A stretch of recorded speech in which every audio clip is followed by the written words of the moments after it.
Welcome to Session Sunday.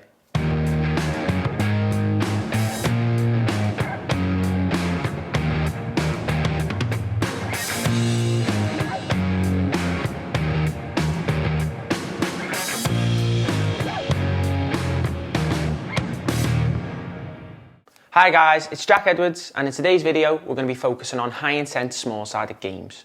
But before we get into this week's video, make sure to leave us a like and subscribe, and if you missed last week's video, click on the link above. Okay, so moving into the first part of this week's session, we're going to be working on some finishing to start with. Okay, so dribbling, finishing and a 1v1. But before we get into it, let's have a look at how many players we're working with this week and the equipment that we'll be using.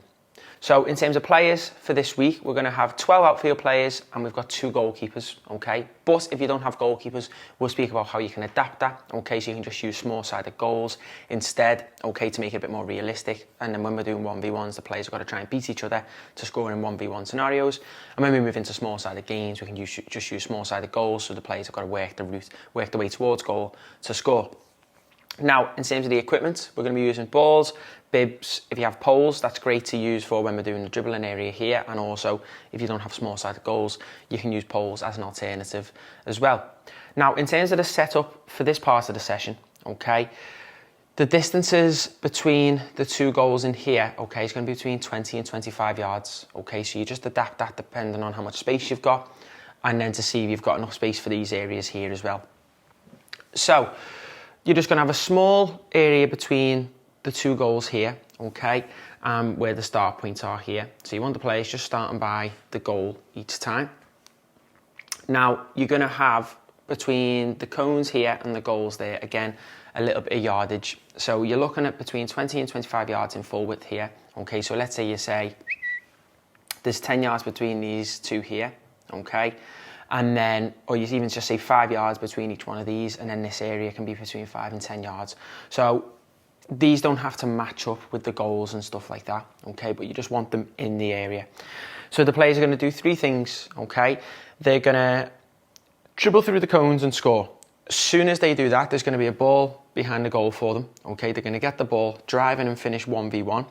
And then as soon as they finish 1v1, the coach will then play the next ball in, okay, for them to go 1v1 again, okay, but actually in a 1v1 scenario against each other to try and beat the goalkeeper, okay. So each player, okay, will dribble through the cones, okay. So we just start with the red, so it's coming in, coming out, coming in, coming out. As soon as they've got out of here, they look to finish. So the blues will be doing the same at the same time. As soon as they finish, okay, there'll be a ball behind the goal. The player looks to sprint round, okay, retrieve the ball, drive into space as quick as they can to score. Because as soon as the first person scored, the coach will play the next ball in. Okay, so let's say the red plays here and scores. The coach will then drop a ball in, and they're trying to score in the same goal. Okay, so the reds are always trying to score in this goal. So then as soon as the blues plays finished here, okay, they look to close down, okay, try and defend 1v1. Red tries to score. If the blues win it back, okay, they then look to drive towards goal and finish past the keeper. Now, you can do a point system. So it can be that every time the players score their 1v1, okay, so every time they retrieve the ball from behind the goal, drive in and finish, they can get a point. And then whichever team scores in the 1v1 area, okay, can get a point or 2 points. Or you can just do 1 point for every goal. So it can be 1 point for dribbling through here and scoring, 1 point for scoring in there, and then 1 point for whoever wins the 1v1s. So each team's got a chance of getting 2 points, okay? And then there's an opportunity for a 3rd point for another team. So obviously you can adapt that based on however you want to run it. At first you might not want to do points, just let the players get used to it, and then you can make it a bit more competitive. So when they're moving through the cones, can we focus on fast feet but keeping the ball close to the body, so maintaining control of the ball in tight spaces, look to finish, and then reacting quickly again. Travel quickly with the ball, okay, and then look to finish. And you could create a line if you wanted to as well, which the players can't pass before they finish. So they can't just run 2 yards away from the keeper and finish. Get out the feet, and then as they approach that line, you can look to score. And then again, positive reaction to transition into a 1v1, where they're looking to be confident, to try and beat the opposition player to finish. We will now move into our first animation before moving on to part 2 of this week's session.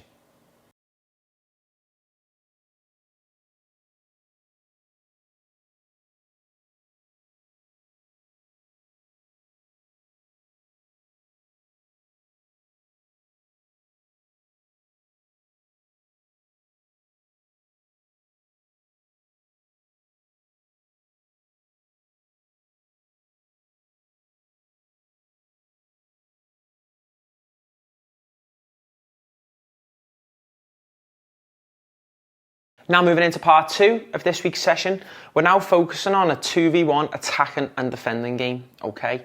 Now, we're going to be having 4 goals for this area. So 2 bigger goals, okay, for the keepers, and 2 smaller goals. Now, if you only have 9-a-side goals, that's fine, we can go from there. You just want 2 bigger areas for the keeper and then 2 small-sided goals, which again, you can use poles for if you don't have smaller-sided goals. Now, so one team's going to be attacking across, so they're going to be attacking the smaller side goals to start, but we'll speak about how both teams get to use both goals, and after a certain amount of time, we can swap the players over. Now, in terms of the setup, we're going to go 25 yards of width and 25 yards of depth, with obviously the goals placed in the middle. So it's going to start with the Reds, who are going to attack 2v1, okay, at this defender here. Now, when the players attack from this side, okay, they look to attack this goal, which means that if the defender wins it back, they can look to play into this goal to score. Okay, so as soon as this 2v1 attack's over, so this player holds the width and this player drives at the defender, gets played into them, they open out and look to finish. Now, as soon as that is over, okay, the Blues will have one player ready, okay? Now, what that blue player will do, bring the ball into play, one of the red defenders will drop out, okay? So we want them to drop out to the other side, so they'll come out here. So they might not be out as soon as the play comes in, but they're going to drop out to here, which then means this player looks to react and defend 2v1. So the Blues are going to attack in this goal when the attack starts this side. This player then pulls off, okay, to create some space. So as this player drives in, it could entice the defender to come across slightly, which means the player can drive across into space. Or this player looks to go to engage, leaving the space in there to go and attack and score. Now, if the red player wins the ball back, let's say they intercept the pass, they can then score in this goal. So both teams get to attack in both goals. Now, as soon as that play is finished, okay, this red player will then drop out to this side, okay, and then the next 2 red players will have the ball. What then will happen is the blue defender, okay, who was in here first, okay, so let's say with this player here, they'll then drop out, okay, and this player will stay in. Then the 2 red attackers, okay, will come into here to play in. Okay, they're getting themselves in, getting themselves in, getting themselves in, look to score in and finish, okay, which then means that one of these players will drop out. It can be any player. This blue defender then drops out fully, okay, and then the next 2 Blues come in to attack 2v1. So again, we're focusing on our support runs, okay, so can we create space on the opposite sides where the ball is?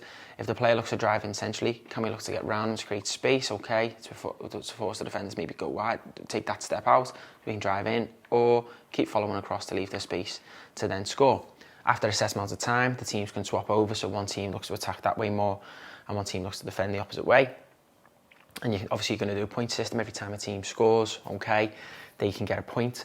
And then what you could do is every time a defender wins the ball back and scores, you could do 2 points, since it's a lot harder and they are underloaded as well, so it will be more difficult for that to happen.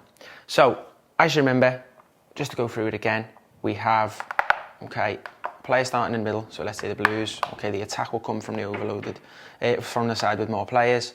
So we go 2v1, okay, look to score.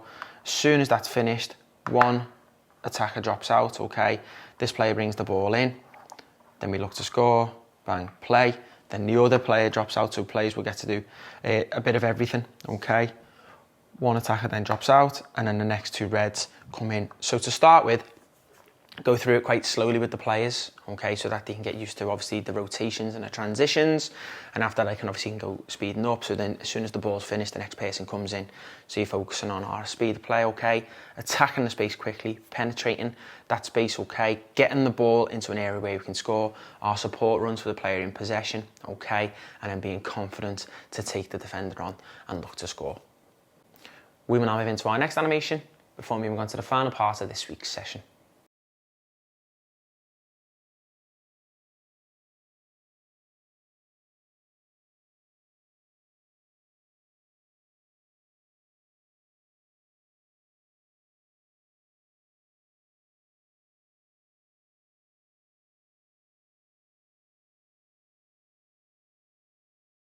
Okay, now moving into the final part of this week's session. We're now moving into our final small-sided game, which is focusing, okay, on attacking the goal quickly, okay? So working as a team, but also showing some composure to retain possession of the ball to try and score.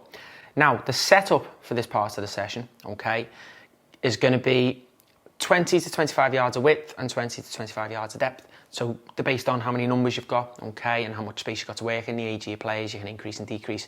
You don't want it to be too tight, and you don't want it to also be too big at the same time as well. So start off 25, 25, and if it's a little bit too big, you feel like players got too much space, you can look to decrease that. If you wish, and again, if you don't think there's enough space, increase it. Now, if you don't have goalkeepers, instead of using obviously bigger goals, you can just use small-sided goals or use poles as an alternative for small-sided goals. Now, 3 teams of 4, okay, 1 team either side of the goal, so 2 players either side. Now, what they're trying to do is that when the players have got the ball, when the ball gets bounced into them, can they look to set a player up to score? Okay, can they help them retain possession? Now, teams can score on either goal, so players have got to be able to react. So we're focusing on their decision making there, okay, and their awareness. So a player could receive a ball, drive into space here, and the opposition's following, okay? It gets played in here, it gets played back, or it gets played in here, okay, and as it gets played into there, defenders are coming in. So as this player receives the ball back, okay, can they have the awareness, okay?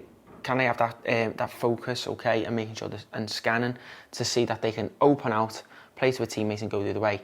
Now, communication's a big part of that as well. So this player here, who's free, okay, when this player receives the ball, turn, open out, yeah, screen for the ball, demand the ball, so when they get it here, they can score.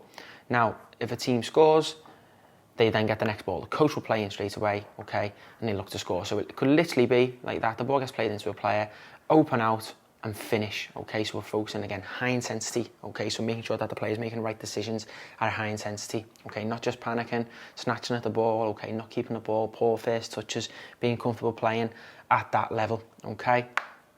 If a team misses, or if the goalkeeper saves it in their hands, okay, roll the ball back to the coach and it gets played into the other team. If the keeper saves it, it goes wide. If it just hits the bar or the post and goes wide, the other team will retain possession of the ball. And then what they're focusing on is, for the team who haven't got it, is that they all just don't run after the ball, okay? Obviously, look to close the player down who's got it, and then the next player in here, okay, can he manage the space, okay? Not just locking onto players, stopping them getting it, okay? So more chance, obviously, player spins off to receive it. It's a couple of yards away, okay? So the screen and those passes, so when it goes in, they can lock on to win the ball, and then transition to go and attack. Now, the games can last for a certain amount of time, okay? So you could do 2 minutes a game, or let's say you had 10 footballs, you could say, once all the footballs are gone, or you could reach first team to get to 7 goals, or however you want to do. Winning team can stay on, and they keep playing from there. So whenever a team wins, they can gain a point, or 3 points, or if it's a draw, it can be a point for each team. And obviously the teams are competing to win the games, which means that obviously when they're trying to win, okay, it can increase that competitive level. And again, when that increases, can we still focus on the right things? The decision making, okay, being clinical, making sure that we're aware of our surroundings, we're scanning, okay, and we're working as a team to keep the ball and get it into areas to attack the goal. We'll now move into our final animation before concluding this week's session.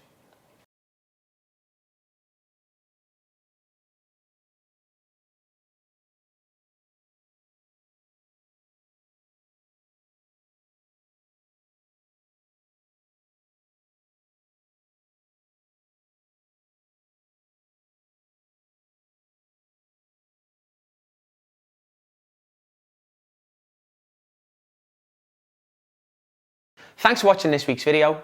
Don't forget to head over to our website where you can sign up to view all of our exclusive content. And we'll see you next week for another Session Sunday.